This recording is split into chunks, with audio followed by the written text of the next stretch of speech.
ឈឺផ្សាយតាមបំណងរង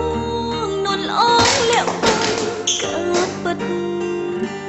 ដេកមិនប្រាប់ពីហេតុផលអ្នកជំងឺហូរឈាមច្រើនពេកយើងត្រូវការឈាមដើម្បីជួយសង្គ្រោះនាងប៉ុន្តែឈាមរបស់នាងស្ថិតនៅក្នុងប្រភេទ AB ជាប្រភេទឈាមដែលពិបាករកយើងត្រូវការអ្នកដែលមានឈាមប្រភេទនេះដើម្បីជួយសង្គ្រោះនាងបងចេញជួយតែម្នាក់ឯងមិនក្រែងចិត្តអូនក្រំ